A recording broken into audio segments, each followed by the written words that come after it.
Hello friends, and welcome back. Let's start the third part. Don't forget to like this video and hit that subscribe button and join our YouTube family. Let's start. The sentence the courtroom had never felt so heavy. Even the air seemed to hesitate, as if it too understood that what was about to happen would not just end a trial, but close an entire chapter of lives built on illusion, control, and carefully constructed lies. He sat there, still. Hands folded. Face unreadable. A man who had once commanded rooms with confidence now looked like someone carved from stone, silent, rigid, waiting. The judge adjusted his glasses, glanced down at the final pages before him, and then spoke.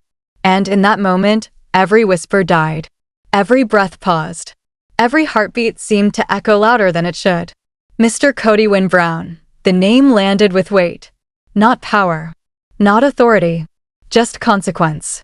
For your actions over the course of several years, actions involving manipulation, financial misconduct, multiple counts of fraud, conspiracy, and emotional abuse, each word struck like a hammer. Not rushed. Not softened. Delivered exactly as it was meant to be heard. This court finds you guilty. A pause followed. Not for drama, but for finality. And then came the sentence. I hereby sentence you to 22 years in federal prison. There will be no possibility of parole for the first 15 years. You are ordered to pay full restitution to all listed victims in the amount of $9 million. Silence. But not the kind born from shock. No gasps. No cries. No outbursts. This silence was different. It was relief. Deep, quiet, undeniable relief. The kind that comes when something long feared is finally over. Kody nodded once. Just once. No tears. No anger. No denial. No last attempt to reclaim control. Just a single word, spoken low enough that only those closest could hear it. Understood. And just like that, it was over. The guards stepped forward. Hands firm but not forceful. They took him by the arms, not as a powerful man being escorted, but as someone whose power had already been stripped away. Step by step, they led him out. No resistance. No backward glance. No dramatic exit.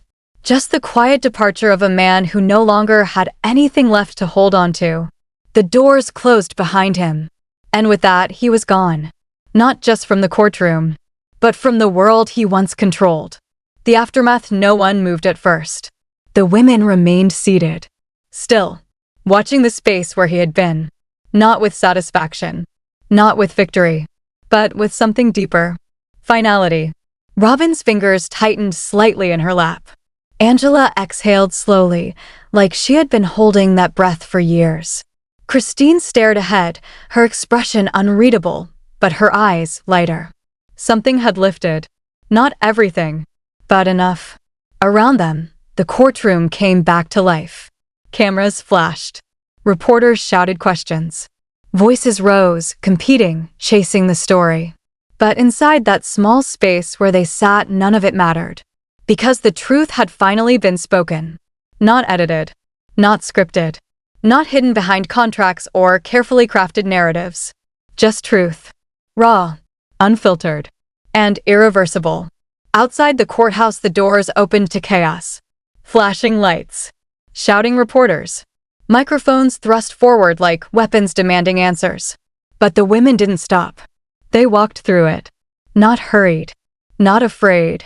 Just steady. As if they had already faced the worst, and nothing out here could compare. The wind picked up suddenly. Cool. Sharp. Alive. Robyn paused. Just for a second. She turned to Angela and Christine. Her voice was soft, but certain. We didn't survive him. A pause. Not hesitation, but clarity. We ended him. Angela shook her head gently. A faint, almost tired smile crossing her face. No, she said. We ended the silence. Christine looked between them. And for the first time in a long time, she smiled.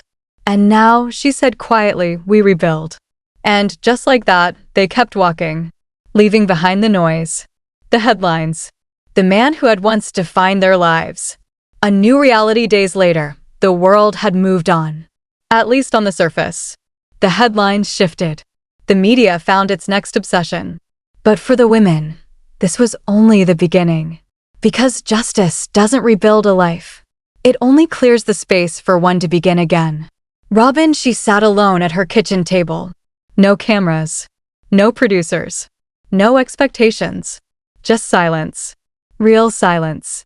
In front of her was a single sheet of paper. Names. Handwritten. Every woman who had once stood beside her. Every child who had called him father. Every memory now reshaped by truth. She stared at it for a long time. Not crying. Not shaking. Just looking. Because now that everything had been said, the silence felt louder than ever. 15 miles away, sunlight poured through the windows of a home that still didn't feel fully hers. Boxes remained unopened. Letters stacked unanswered. A life in transition. She picked up her phone. Paused. Then dialed. Not out of obligation. Not out of guilt. But because some bonds don't break when the war ends. They change. They deepen. Robyn answered. For a moment, neither spoke. But it wasn't awkward. It was real. Christine finally broke the silence. Do you feel free? A pause. Then Robyn's voice. Honest. Unfiltered. I feel nothing. Christine nodded, even though she couldn't be seen. Maybe that's what freedom feels like at first, she said softly. Empty, before it becomes full. Angela, she stood outside another courthouse. Different state. Different case. Same story. Another woman stepped forward. Another voice, shaking but determined. Another truth rising after years of silence. Angela watched closely, arms crossed, eyes sharp, because she recognized it. That moment when fear meets courage and loses. Her phone rang. A publishing agency. An offer. Her story. Her voice. Her truth. She didn't say yes. Not yet. But for the first time, she considered it. The shift, the trial had ended, but its impact hadn't. Because what had been exposed wasn't just one man's actions. It was a system, a structure, a machine that had thrived on silence. And now, that silence was broken. Closing scene, part 1 weeks later, the three women sat together again. No courtroom, no cameras, no audience, just a quiet porch, 3 cups of tea. And the kind of silence that no longer felt heavy. Angela looked up. Do you think he regrets it? Robyn didn't hesitate. I think he regrets losing control, she said.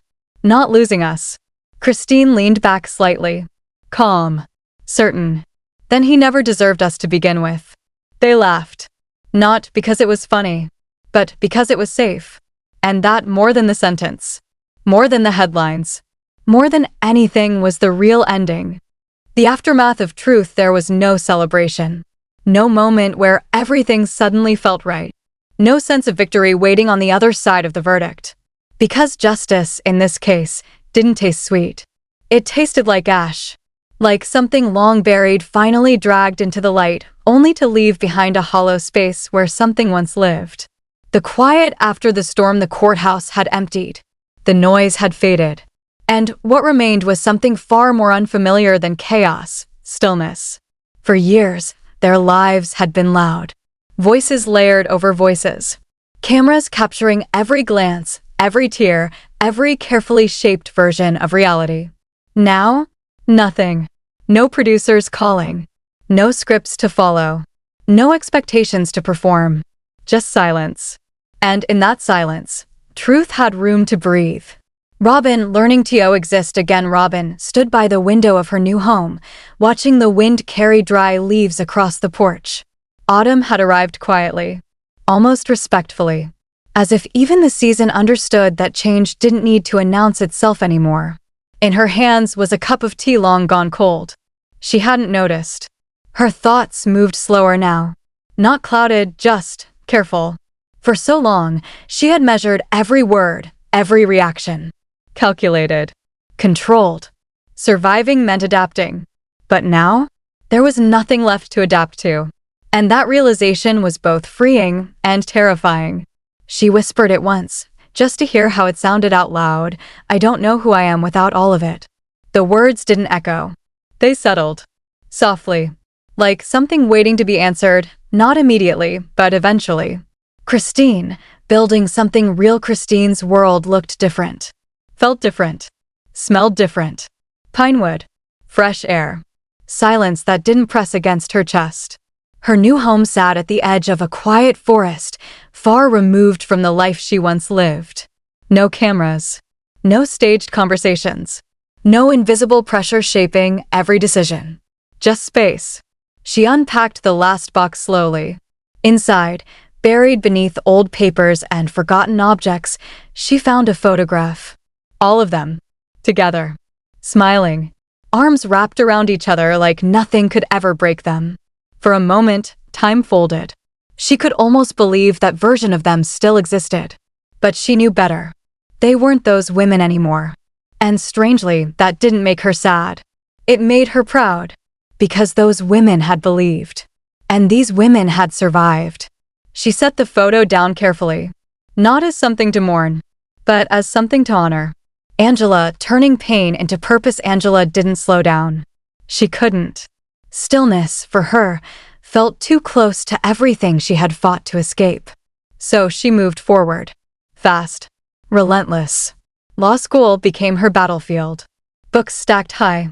Notes scribbled in margins. Late nights that blurred into early mornings. Not because she had something to prove, but because she finally had something to build.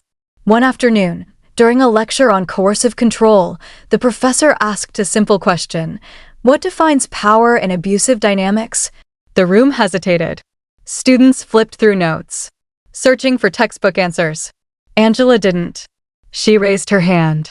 And when she spoke, her voice was steady. Power isn't control, she said. It's the ability to make someone believe they don't have a choice. The room went quiet. Not out of confusion, but recognition. Because some truths don't need explanation. They just need someone brave enough to say them out loud. The reunion weeks passed before the three of them sat together again. This time, there were no lawyers, no reporters, no tension waiting to explode. Just a small wooden table, 3 chairs, and time, real time. They didn't rush into conversation, didn't fill the silence just to avoid it. They let it exist. And eventually, Angela spoke. They offered me a book deal. Christine raised an eyebrow. Robyn looked up. And, she asked. Angela shrugged slightly. I don't know yet. Christine leaned back, thoughtful. Tell it, she said. But tell it your way. Robyn nodded. For once, she added quietly, we don't have to let anyone edit us. That landed. Deep. Because for years, that's exactly what had been done. The system behind the man. It didn't take long for the next wave to begin. Because when one truth comes out, others follow. A woman in Arizona stepped forward. Then another. And another. Different stories. Same pattern. Promises. Control. Silence. Angela watched it unfold from a distance at first. Then closer. Then directly inside it. Because this was bigger than one case. Bigger than one man. This was a system. And systems don't collapse quietly. They unravel. Piece by piece. A new role, not victims, but voices. A meeting was arranged. Private. Confidential. Inside a federal building far from cameras and headlines. Representatives from the Department of Justice sat across from them. Not as spectators. Not as outsiders. But as listeners. You understand this world better than anyone, one official said. We want your input. Robyn blinked slightly. Angela leaned forward. Christine folded her hands calmly. For so long, they had been talked about. Now, they were being asked. Policies were discussed. Protections outlined. Oversight proposed. Reality television, especially family-based programming, had operated in gray areas for years. Unregulated. Unquestioned. Until now.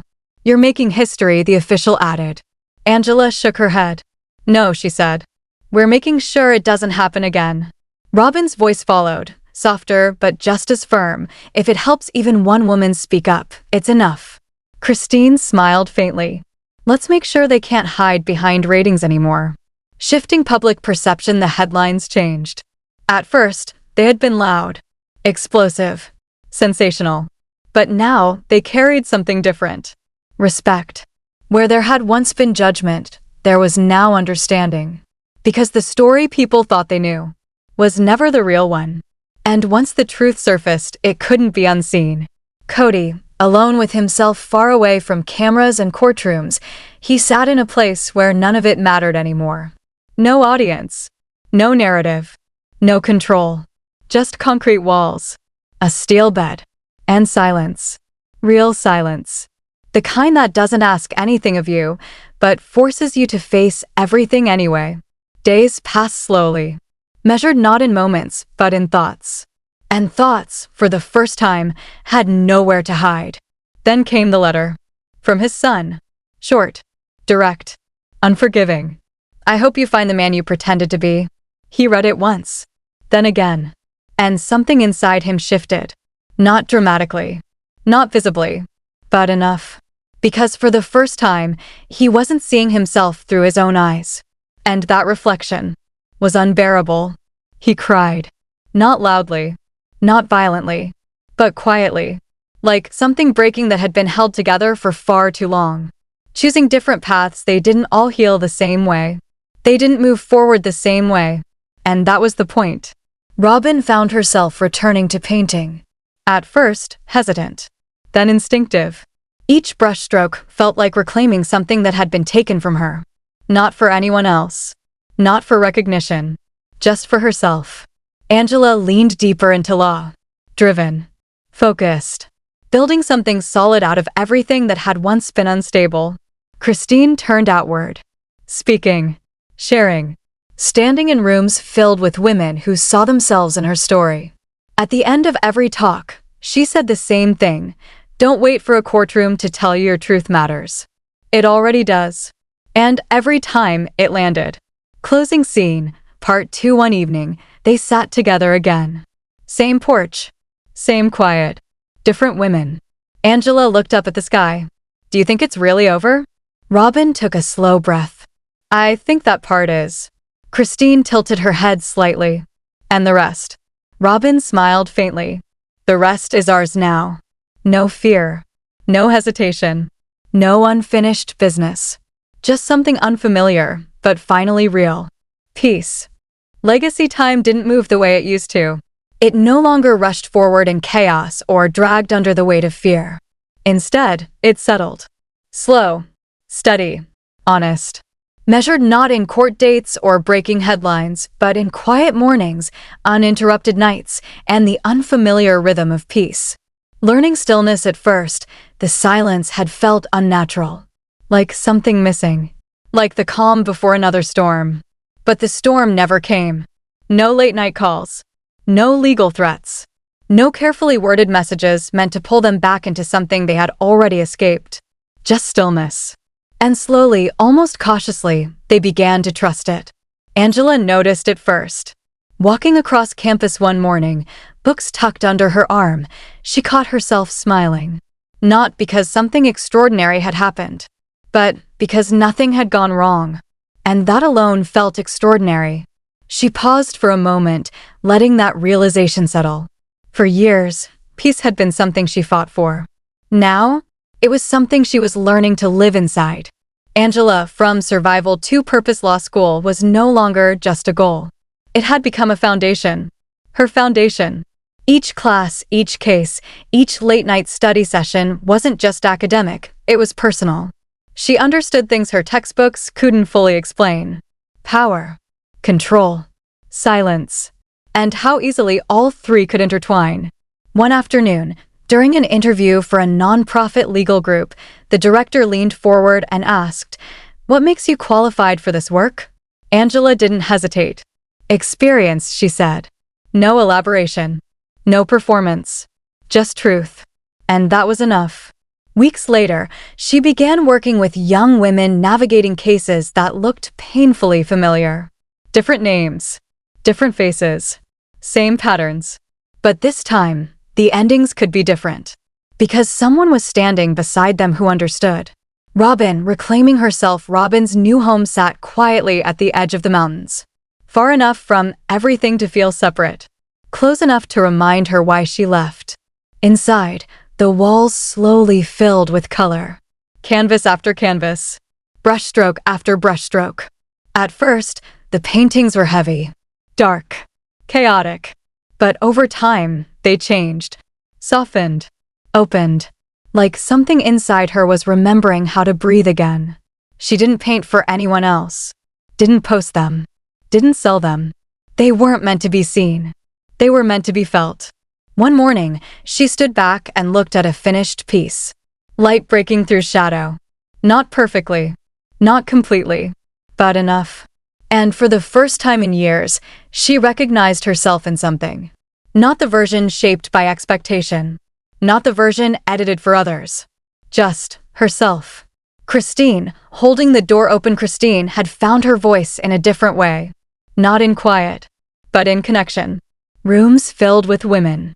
Stories layered over stories. Pain that didn't need explanation, because it was already understood. She stood at the front of one such room, hands relaxed, voice steady. "I'm not here to save you," she said. A pause. "I'm here to remind you, you were never lost." The words landed, not like a speech, but like recognition. Because healing doesn't come from being told what to do. It comes from being seen. And Christine had become someone who could see clearly. Not just others, but herself. The last thread, just when everything began to feel settled, one final thread surfaced. It came quietly. A letter. Official. Marked with details from the restitution process. Robyn read it once. Then again. Her brow furrowed. "There's a name here," she said later, sitting across from Angela and Christine. "One I don't recognize." That alone was enough to raise concern. Because by now, there shouldn't have been anything left to uncover. But there was. And it ran deeper than they expected. The discovery with legal help, they followed the trail. Documents. Accounts. Shell structures designed to hide movement, ownership, intent. And then the truth. A trust. Registered under a name that wasn't real. But wasn't random either. It mirrored Angela's old maiden name. Not identical, but close enough. Close enough to pass unnoticed. Close enough to be used. A loophole. A back door. A way to reach back into a life he no longer controlled. Angela stared at the documents, her hands tightening slightly. "That wasn't an accident," she said. Robyn shook her head. "No," she replied. "It was a plan." Christine exhaled slowly. He always played the long game. Closing the door, for good, the question came quickly. "Can we shut it down?" The lawyer's response was immediate. "With proof, yes." Angela didn't hesitate. "Do it." No anger. No hesitation. Just certainty. The paperwork was filed. The structure dismantled. The last hidden pathway gone. And with it, the final illusion of control. Christine leaned back slightly after hearing the confirmation. "He thought ahead," she said quietly. Robyn nodded. "But we moved forward." And that made all the difference. The letter that was never read. Days later, another letter arrived. Handwritten. Familiar. Recognizable before it was even opened. Robyn held it for a long moment, turning it over in her hands, feeling the weight of something that once would have mattered. Angela watched her carefully. Christine said nothing. Finally, Angela asked, "Are you going to read it?" Robyn looked at the envelope one last time, then shook her head. "No." She stood, walked outside, and without ceremony, she burned it. The paper curled, darkened, turned to ash. Words never read, voice never heard, control denied. When she returned, Angela raised an eyebrow slightly. "Why not read it?" Robyn's answer was simple. "Because I've already heard enough." Christine nodded. And, just like that, that chapter closed. Completely. Peace, not loud, but real. There was no dramatic ending. No final confrontation. No perfect resolution tied neatly together. Just something quieter. Something stronger. Peace. Not the kind that comes from forgetting, but the kind that comes from understanding. From choosing not to carry what no longer belongs to you. The final gathering weeks later, they gathered again. A small circle. Family. Children who had grown up inside something they were only now beginning to understand. Stories were shared. Some soft. Some sharp. Some that made them laugh. Others that made silence feel necessary. When it was Robyn's turn, she hesitated, then spoke honestly. "I wish I had seen sooner," she said. "I wish I had questioned more." One of the younger voices spoke up gently. "You got us here." "That's enough." Angela added quietly, "We got each other here." Christine wiped her eyes and smiled faintly. "Then let's stop wishing," she said, "and start living." What remains, the world moved on. It always does. New stories, new headlines, new distractions. But this story didn't disappear. It changed. It rooted itself in something deeper. Not scandal, not spectacle, but truth. Because what they had lived through, what they had exposed, was never just about one man. It was about something larger. Something that had existed quietly for far too long. And now it had a voice. Legacy isn't built in moments of power. It's built in moments of choice. In the decision to speak, to walk away, to rebuild, to become something new. Angela continued her work, turning knowledge into protection. Robyn created quietly, turning emotion into expression. Christine spoke openly, turning pain into connection. 3 different paths. One shared truth. They were no longer surviving. They were living. Final scene one evening, as the sun dipped low and painted the sky in soft gold and fading light, the 3 of them sat together once more. No cameras. No noise. No past waiting to interrupt. Angela looked out toward the horizon. "Do you think he ever understands what he lost?" Robyn took a slow breath. "I think he understands he lost control," she said. Christine tilted her head slightly. "And us?" Robyn's answer came without hesitation. "He never understood us to begin with." Silence followed. But it wasn't empty. It was full, complete, earned. Christine smiled softly. "Then he never deserved us." And this time, when they laughed, it wasn't from relief, or disbelief, or survival. It was from something they hadn't felt in a long time. Freedom. Real freedom.